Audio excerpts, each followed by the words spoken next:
La exotropia intermitente es una desviación divergente no constante, o sea, no está todo el rato presente. Y en general se manifiesta en los pacientes que están inatentos, cansados, estresados o ante la enfermedad, ¿ya?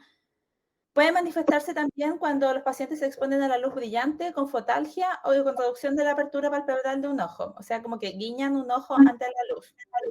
Y habitualmente es una desviación que es peor de lejos que de cerca. Son niños pequeños, la desviación generalmente se presenta antes de los 5 años, en algunos papers sale que puede ser como promedio de los 18 meses, en otros papers sale niños promedio de 3 años, es como un poco variable, y afecta, es como es del estrabismo más frecuente en la infancia. Ya las exodesviaciones es lejos del más frecuente, y afecta a 32 por cada 100.000 menores de 19 años en Estados Unidos. Es más común en asiáticos, es más común en los países que tienen mayor exposición a la luz solar y es más común en mujeres, ¿ya? Entonces, quedarse con que es un estrabismo que no está presente todo el rato y se manifiesta más en estas condiciones de inatención, cansancio, sueño, estrés. En general, las mamás que dicen que su hijo tiene una desviación hacia afuera del ojo, la gran mayoría de las mamás tienen razón. No así cuando las mamás dicen que la desviación es hacia adentro. ¿Y por qué se produce esta desviación? En verdad no se sabe, pero lo más probable es que sea un problema a nivel del control motor, a nivel cerebral, ¿ya?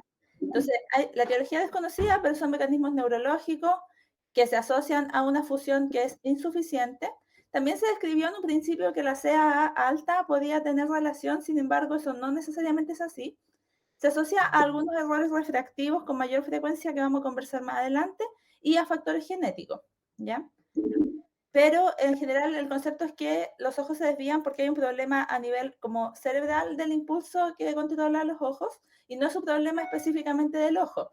Entonces, esto es un poco problemático en el sentido de que si los operamos, nosotros estamos operando el ojo y el cerebro sigue mandando una orden de desviar el ojo. Entonces, al final tienden muchos a la recurrencia.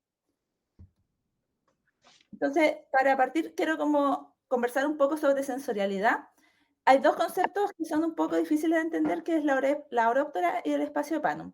La oróptera hay que imaginarla como una línea o plano imaginario del espacio, donde están dispuestos todos los puntos que estimulan puntos retinales correspondientes. Lo más fácil de entender es, por ejemplo, si yo tengo una imagen que está al medio en el espacio, esa imagen va a estimular la fobia en el ojo derecho y la fobia en el ojo izquierdo, y esos dos puntos fobiales serían puntos retinales correspondientes, ¿ya? Y eso van a formar una misma imagen que sería esa imagen que estaba ahí en el espacio.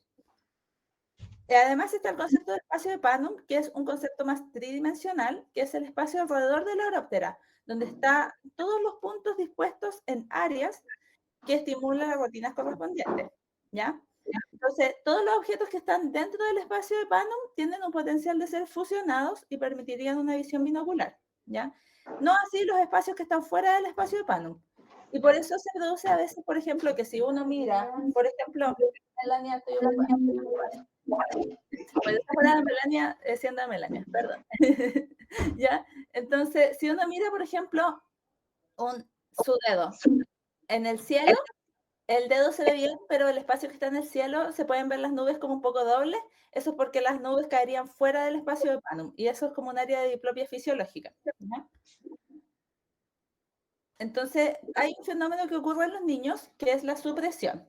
Cuando a un adulto se le desvía un ojo, ¿qué pasa con el adulto sintomáticamente? Si alguien quiere participar. No, Fernanda, eso. Eso, ¿cierto? Entonces es doble. En cambio, los niños tienen otro mecanismo que es la supresión. El mal alineamiento ocular al final lleva a imágenes que son discordantes de la retina, y la imagen formada en la retina del ojo en exotropia se puede inhibir durante la visión binocular, ¿ya? Eso pasa más en los estrabismos que son permanentes, pero igual se puede dar dentro de la exotropia intermitente. Y esto se produce porque el sistema visual es inmaduro y es un fenómeno como adaptativo para poder evitar la diplopia. Entonces, hay dos tipos de supresión, la central y la periférica. Y la central es que se inhibe la imagen que está más cerca de la fobia, y la periferia es la imagen que está un poco más fuera de la fobia, pero no así en la periferia retinal, sino como macular, pero más fuera de la fobia. Entonces, al final el concepto es que los niños tienden a que el ojo desviado suprime la imagen, o sea, no la ven, porque así evitan la diplopia, ¿ya? ¿Cómo es el escotoma de supresión en una exotropia? Se compromete la hemiretina temporal del ojo desviado, ¿ya? ¿Y cómo lo evaluamos? Hay como 3 test que les quiero mencionar para que tengamos como la evaluación, aunque no se ocupan tanto, pero igual. Uno, el filtro rojo, que el paciente, entonces, lo que hacemos es poner un filtro de color rojo en el ojo fijador y se deja el ojo desviado destapado habitualmente. Puede ser al revés, pero en general se hace así porque el ojo desviado, como es el ojo que tiene escotoma de supresión, tendría que ser el ojo que, para yo sacarlo del escotoma de supresión, tengo que estimularlo con la luz blanca más intensa posible, ¿ya? ¿Y qué se vería en caso de que el niño tenga una exotropia que tenga un escotoma de supresión? Es que yo logro sacarlo de este escotoma de supresión al ponerle este estímulo de luz intensa y vería que el paciente desarrolla una diplopia, que en el caso de la exotropia es una diplopia cruzada, ¿ya? Si es que el paciente tiene una correspondencia retinal normal, ¿ya? La mayoría de los niños con exotropia intermitente tienen una correspondencia retinal normal, porque para poder desarrollar una correspondencia retinal anómala, en general son desviaciones permanentes, pequeñas y constantes en el tiempo, ¿ya? Entonces no es el caso de esto. También existe la posibilidad de que yo no pueda sacarlo del escotoma de supresión, y ahí solo vería la luz del ojo fijador, ¿ya? Entonces, existen varias respuestas en este test en exotropia intermitente. Y también existe la posibilidad de que sea normal y que el niño no tenga escotoma de supresión. El otro test que les quería mostrar es el WORD, que lo que uno hace es poner en el ojo derecho un filtro rojo, en el izquierdo un filtro verde. Y primero le enseña al paciente cómo a reconocer el rojo, el verde y a ver con los dos ojos ambas imágenes. Uno muestra luces que son rojas, 2 verdes y una blanca. Y lo normal es ver eso, ¿ya? Una roja, 2 verdes y una blanca. También puede ser normal que la blanca como que tintinee y vaya siendo verde, roja, eso también puede ser normal. Lo que no es normal es que el paciente tenga supresión. Entonces, si el paciente ve 2 puntos rojos, ¿qué ojo estaría suprimiendo? Si alguien quiere como participar. El ojo verde. El ojo verde, ¿cierto? Que es el izquierdo por convención. Y si el paciente ve 3 puntos verdes, al revés estaría suprimiendo el ojo derecho. Si el paciente ve 5 luces, o sea, 3 verdes y 2 rojas, sería un paciente que tiene diplopia, ¿ya? Y ahí depende. Si ve las luces rojas al lado derecho, sería una diplopia homónima, y si ve las luces rojas al lado izquierdo, sería una diplopia heterónima o cruzada, que es más frecuente en las exo, ¿ya? Pero eso como que es poco común porque los niños no desarrollan diplopia por lo que explicamos antes, aunque puede ser. Hay ¿Ya? una mano levantada. ¿Ah? Hay una mano levantada. Ya, yo no veo eso, así que me tienen que ir diciendo. ¿Qué cosa? Sí, yo, Kenneth. Hola. Jasmine, solamente una precisión muy pequeñita. Uno nunca ve la luz blanca porque el paciente está con los filtros tanto rojo como verde. ¿Ya? Entonces uno nunca ve la luz blanca. O la ve roja o la ve verde, la de abajo. Ya. Cuando funciona, se ven como esto que está como brillando entre que alterna las dos por la realidad retiniana. Sí. Pero nunca ve la luz blanca. Ok, muchas gracias. Ya, y en verdad la respuesta en el Word de los niños que hemos vivido como esta experiencia de estos meses pediátricos ha sido súper variada. En verdad los niños responden cosas muy variadas que no necesariamente son las cosas que tienen los libros. Así que es un test como que hay que apoyarse, pero no sé si es como que es como la ley ni nada, ¿ya? Y la última prueba que Y les el que quería se lo sabe también, pues. Hay algunos pacientes que se la saben ya, porque de tanto que se lo han repetido y que a veces lo han mirado sin el lente y que comienzan ya, saben lo que hay, responden lo que quieren, lo que los adultos quieren escuchar. ¿Eh? Claro. También hay que tener ojo con eso. Sí. Ya, bueno, y la tercera prueba para evaluar la sensorialidad de estos niños que les quería comentar son las estrías de Bagolini. Ya, las estrellas de Bagolini tienen poca disponibilidad, yo nunca he visto estos cristales, pero son 2 lentes transparentes que tienen estriaciones y que tienen como una ranura perpendicular a las estriaciones, que tiene un eje en un ojo de 45 grados y en el ojo de 135. ¿Ya? Entonces son 2 estriaciones como oblicuas que se colocan en cada ojo y se le muestra una luz al paciente. Entonces, un paciente normal vería esto de acá. Usted ve mi puntero, ¿cierto? Sí. Ya. Entonces vería una luz con el ojo derecho, una luz con el ojo izquierdo, como una ranurita con cada ojo, y al frente, al medio, donde se cruzan ambas líneas, justo en el medio, la luz como el punto luminoso, ¿ya? Y eso es un paciente normal. Entonces, si uno tuviera en una situación como ideal, que no pasa en la realidad un escotoma de supresión absoluto, dejaría de ver una de las rayitas de luz entera. Pero eso no sucede generalmente. Entonces, lo que sucede generalmente es que cuando hay un escotoma de supresión, la rayita es discontinua, ¿ya? Entonces, por ejemplo, acá tenemos el caso de un paciente que tiene una endotropia, ya no importa, es como para entender el test, que la rayita es discontinua, ¿ya? Eso nos habla de que hay un escotoma de supresión. Además, con las estrías de Bagolini, uno puede evaluar si la correspondencia retinal es normal o anormal, ¿ya? Cuando uno tiene un ojo en ortotropia, las rayitas son perfectamente alineadas. Si es que uno tuviera un estrabismo, una de las rayitas se va a mover, como se ve acá abajo. Entonces, en la endotropia se mueven así y en la exotropia así, ¿ya? Entonces, si la correspondencia retinal es normal, uno vería en exotropia intermitente un niño que tiene un escotoma de supresión, o sea, una línea discontinua, asociada a que las rayitas no se ven perfectamente cruzadas, sino que se ven como desviadas, ¿ya? Cuando el niño tiene correspondencia retinal anormal, las rayas se ven alineadas, pero con un escotoma de supresión, ¿ya? Que eso no sería el caso de la exotropia intermitente.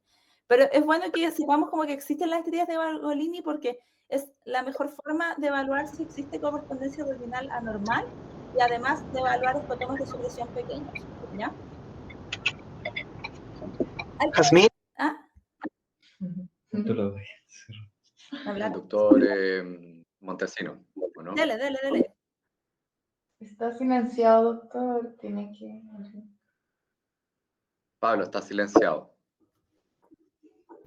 Ahí, ¿me escucho? Sí, ahí se Sí, escucha. ahí sí. Ya, bacán. Oye, las estrías de Bagolini es un muy buen estudio para evaluar correspondencia retinal y hay formas hechizas de hacerlo. Si en el fondo no necesitas un lente especial. ¿Cómo lo hace?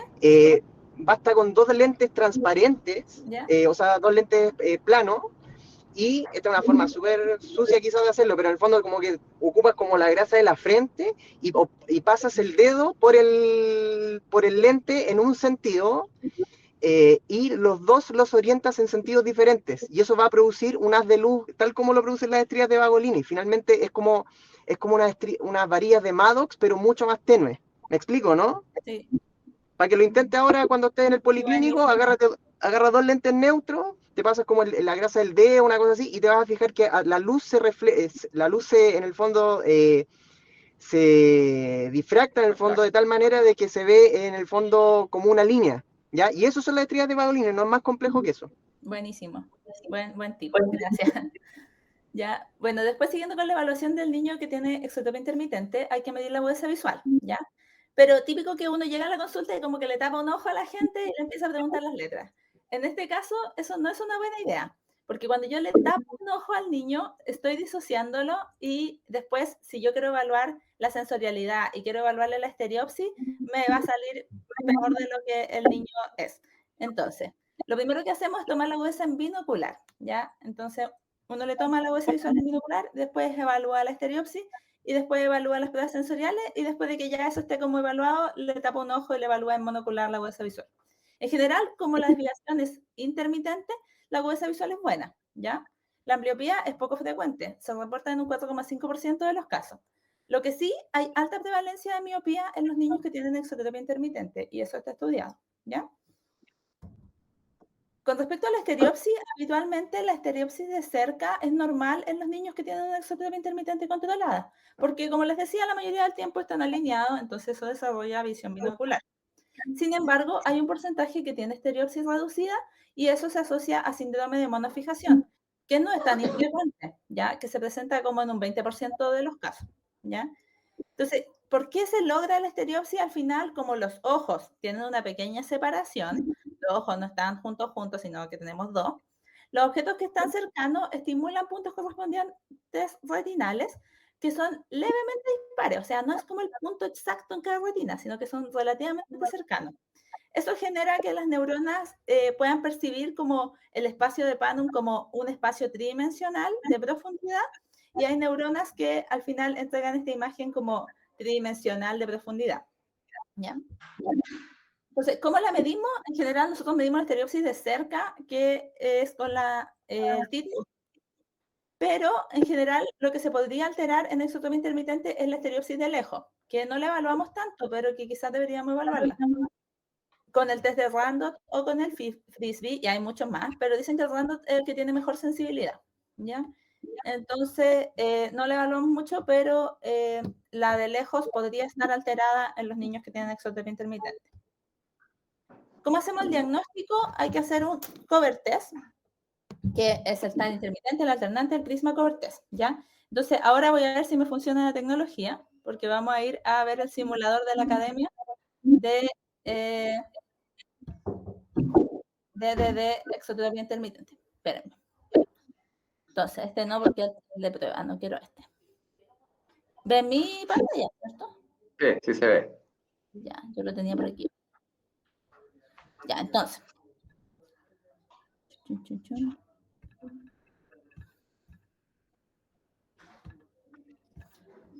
Vamos a sacarle el prisma. Ya. Entonces, este es un paciente que está en ortotropia, ¿cierto?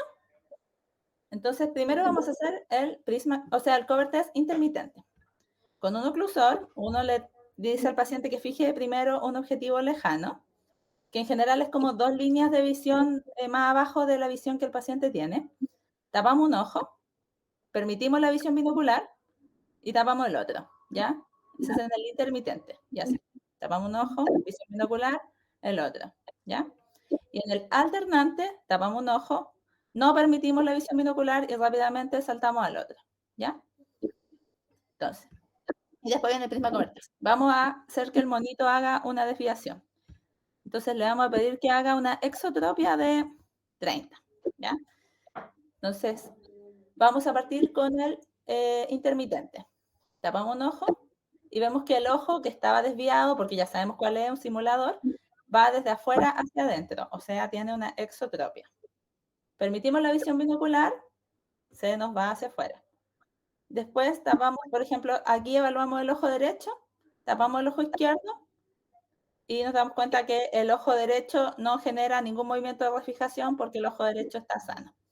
Si vemos el ojo izquierdo, hace un movimiento de refijación hacia adentro cada vez que yo tapo el derecho. Entonces, el izquierdo tiene una exotropia, ¿ya? Y si uno le hiciera el alternante, chun, chun, veamos la suma como de la foria más la tropia, ¿ya? Y si uno fuera a medir, por ejemplo, este paciente con el prisma cover test, le coloco un prisma que puede ir sobre cualquiera de los dos ojos. Habitualmente yo le pongo como en el ojo de la desviación, pero puede ser en cualquiera. Y ahí, por ejemplo, ya, supongamos que le pongo un prisma de 20 dióptrias. Como es una exotropia, el vértice va hacia afuera, la base va hacia adentro. Y vamos a hacer alternante. Entonces, ahí, alternante. Y nos damos cuenta que el ojo todavía se mueve hacia adentro, ¿cierto? Entonces nuestro prisma es muy chico. Vamos a ponerle más. 30. Hacemos alternante. Y nos damos cuenta que ya no se mueve.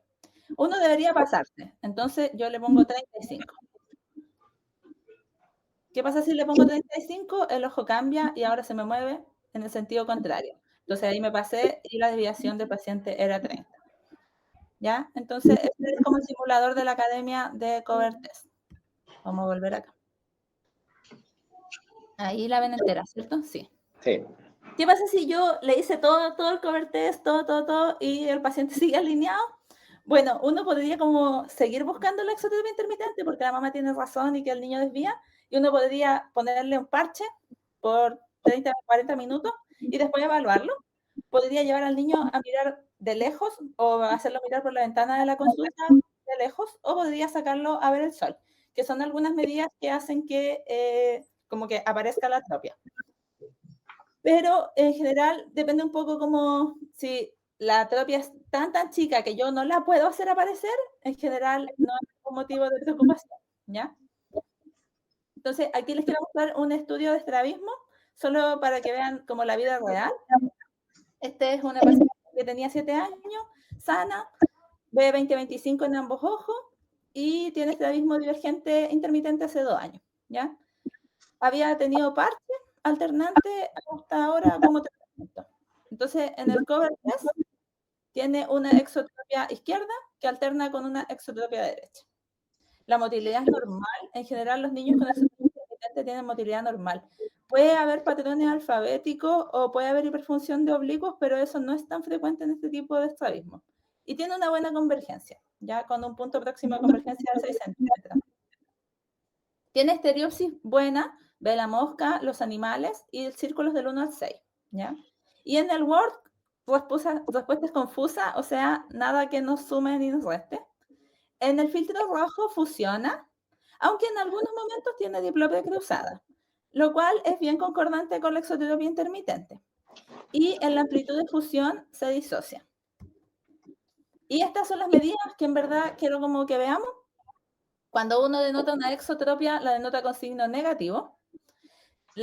El gato de la parte central es la medición en ppm y las demás son las posiciones de mirada, ya, o sea, hacia arriba, hacia abajo, hacia los lados, ya, extroversión, levoversión, a la supraversión, a la infraversión, ya, y supradextro, supralevo y así. Bueno, entonces, una cosa que uno mira es primero que la desviación, en este caso, por ejemplo, es bastante comitante, aunque sí tiene una diferencia entre la supra y la infra de 10 dioptrías. ¿Ya? Tiene una altura chica, pero yo creo que eso es parte como de la medición, porque cuando nosotros la medimos en la consulta, yo vi esta niñita. Cuando la medimos en la consulta, tenía solo estrabismo horizontal, ¿ya? Eso. Después la medimos para cerca y se mantiene la misma desviación, menos 25, y cuando uno la mida para muy lejos, también menos 25. Entonces, ella sería una exotropia intermitente básica, ¿ya? Eso como para conocer más o menos la estructura del estudio de estrabismo. La exotropia intermitente se divide en la básica, donde la diferencia de lejos y de cerca es menos de 10 dioptrías, la tipo insuficiencia de convergencia, donde la desviación de cerca es mayor que la de lejos, y el exceso de divergencia, donde la de lejos es mayor que la de cerca. Dentro del exceso de divergencia están los pseudoexcesos de divergencia, donde con algunas maniobras que uno hace, esta desviación lejos-cerca se iguala. Entonces, aquí están, ya uno puede ponerle un sello durante, ya, entonces uno puede ponerle un sello durante al menos 30 a 40 minutos y aquí podemos ir diferenciando si es que hay una CA normal, una CA alta o una fusión proximal central. Esto no se los voy a explicar tanto porque en verdad es como para leerlo y creo que no tenemos tanto tiempo, pero saber que hay algunas maniobras que hacen que diferenciar un exceso de divergencia verdadero de un pseudo exceso de la divergencia. ¿Cómo lo evaluamos? En general, hay como preguntas que uno le hace a los papás y preguntas que uno hace en la consulta. Hay una escala que es la de Newcastle, que es como la que más se ocupa, que evalúa algunas cosas sobre el control en la casa del paciente y cómo se comporta en la consulta. Pero así como a modo de resumen, un buen control sería una exotropia que aparece solo en el cover test y que endereza solo, espontáneamente y rápido. Un control regular es que necesita pestañear o refijar para poder enderezar. Y un mal control es que está en exotropia de manera espontánea. ¿Ya? Y ahí les dejo la escala por si la quieren leer. Y para finalizar, hablar un poco del tratamiento. Lo primero es observación, ¿ya? ¿Podemos observar estos niños? Sí, en general los estudios dicen que sí. Este es un estudio del PEDIC de niños de 12 a 35 meses con exotropia intermitente sin tratamiento, ¿ya? Y lo siguieron por 3 años. Y en estos niños, un 28% tuvo una probabilidad acumulada de deterioro motor o necesidad de tratamiento. Entonces, un 70% de los niños que no les hicieron nada, no les pasó nada, ¿ya? Entonces, es una opción válida. Después, este es otro estudio que también es como que evalúa cómo se va dando la progresión de la enfermedad. Son 287 niños, un 50% los operaron y un 50% no los operaron. Y de estos que no operaron, un 60% estuvo estable. Entonces, igual hay un alto porcentaje de niños que pueden andar estables sin solo observándolos. Igual hay que tener en cuenta que existe un riesgo, como si yo operara muy precozmente, existe el riesgo de síndrome de monofijación. cuando uno opera una exotropia intermitente, busca quedar como en una pequeña endotropia, y eso para un paciente que tiene un estrabismo constante es un muy buen resultado. Pero cuando uno tiene un estrabismo que es intermitente, cambiar una desviación intermitente grande por una desviación chiquitita pero permanente no es tan buen resultado finalmente. Porque todo lo que hemos hablado finalmente es que si uno tiene una desviación intermitente, desarrolla sensorialidad apropiada. Otra opción de tratamiento como no quirúrgico es el parche. El parche tiene un objetivo aquí antisupresivo, no antiambliopía. Entonces, lo que uno hace es la oclusión monocular del ojo dominante y lo que busca es eliminar la supresión, ¿ya? Y al eliminar la supresión, hace que el niño vea por su ojo desviado y finalmente promovería la fusión motora. También se dice que podría reducir el ángulo de desviación, incluso en algunos trabajos muestra que se pasan de exotropia a exoforia. Y se indica 3 horas al día en el ojo no desviado. Si es que no tiene una preferencia de desviación, se indica alternante. Un día un ojo y al otro día el otro. ¿Pero en verdad sirve parcharlo? Entonces, este es un estudio del PEDI. Son 177 niños, los siguieron por 6 meses y vieron el deterioro de los niños que observaron versus los niños que parcharon. Los niños que observaron se deterioraron en un 4,6% y los niños que parcharon en un 2,2%. Pero esta diferencia entre ambos grupos no fue estadísticamente significativa. Entonces, una cosa es que el deterioro en general en este grupo de seguimiento fue súper bajo y que no hubo diferencia significativa entre el grupo parchado versus el no parchado.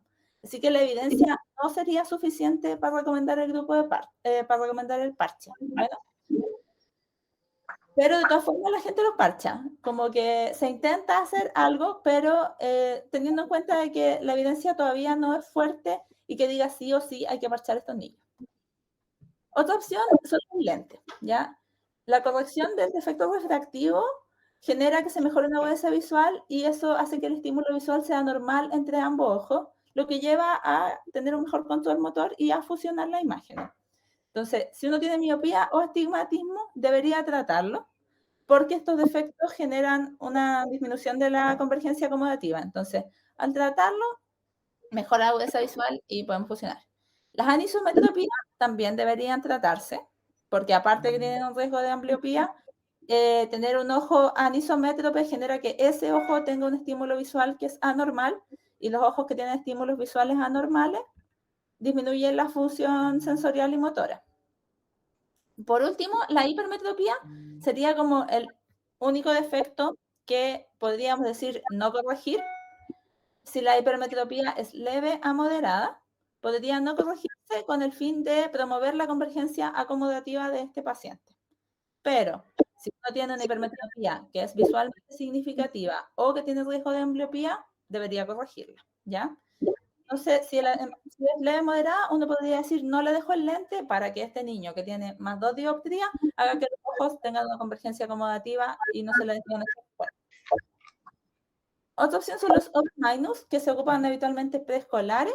En los niños más grandes pueden generar astenopia y eso hace al final que no se los ponga. ¿En qué consiste el over-minus? Es darle un lente de -2 a -4 dioptrías de la cicloplegia. Entonces, por ejemplo, si yo tengo, no sé, más 3 dioptrías de hipermetropía, le dejo un lente +1. Esto estimularía la convergencia acomodativa y es una medida temporal para esperar y no operar un sistema visual que es inmaduro, ¿ya? ¿Y sirve darle over-minus? Este es un estudio que es un ensayo clínico aleatorizado de 386 niños. La mitad le dieron over-minus, la mitad le dieron un lente normal. Y evaluaron el control motor con esa escala. Y eran todos niños con defectos refractivos entre 1 y -6 dioptrías. Y en este caso, el grupo que tuvo over-minus tuvo un mejor control motor medido con esa escala en comparación al grupo que no tuvo over-minus. Y en este caso, sí hubo una diferencia significativa. ¿Qué pasó cuando lo suspendían? Ya no había diferencia en el control motor entre los dos grupos, ¿ya? Pero sí, mientras usaban los lentes, era mejor el control en los niños que tenían el lente over-minus. Así que los estudios sí recomendarían usar over-minus para poder controlar la exotropia intermitente. Y el último que les quiero decir es la ortóptica, que la ortóptica lo que busca es como remover el escotoma de supresión y poder estimular la diplopía del paciente para que así mejore al final la fusión sensorial. Puede ser pre o postoperatoria, y en el postoperatorio hay trabajos que han mostrado muy buen resultado. Hay un estudio chileno, de hecho, que ha mostrado que la ortóptica es una herramienta muy útil en el postoperatorio. ¿Y en quiénes se tienen que hacer? Primero un niño que siga instrucciones. Si no sigue instrucciones, no podemos. Que no tenga anisotropia y que no tenga componente vertical, y se describe como una desviación de menos de 15 dioptrías, pero eso es como un poco más variable, ¿ya? Y por último está la cirugía, y ahí estamos con el doctor Delgado operando músculo, que el doctor les va a contar un poco más, pero al final el concepto es debilitar el recto lateral con un retroceso o fortalecer el recto medio con una resección.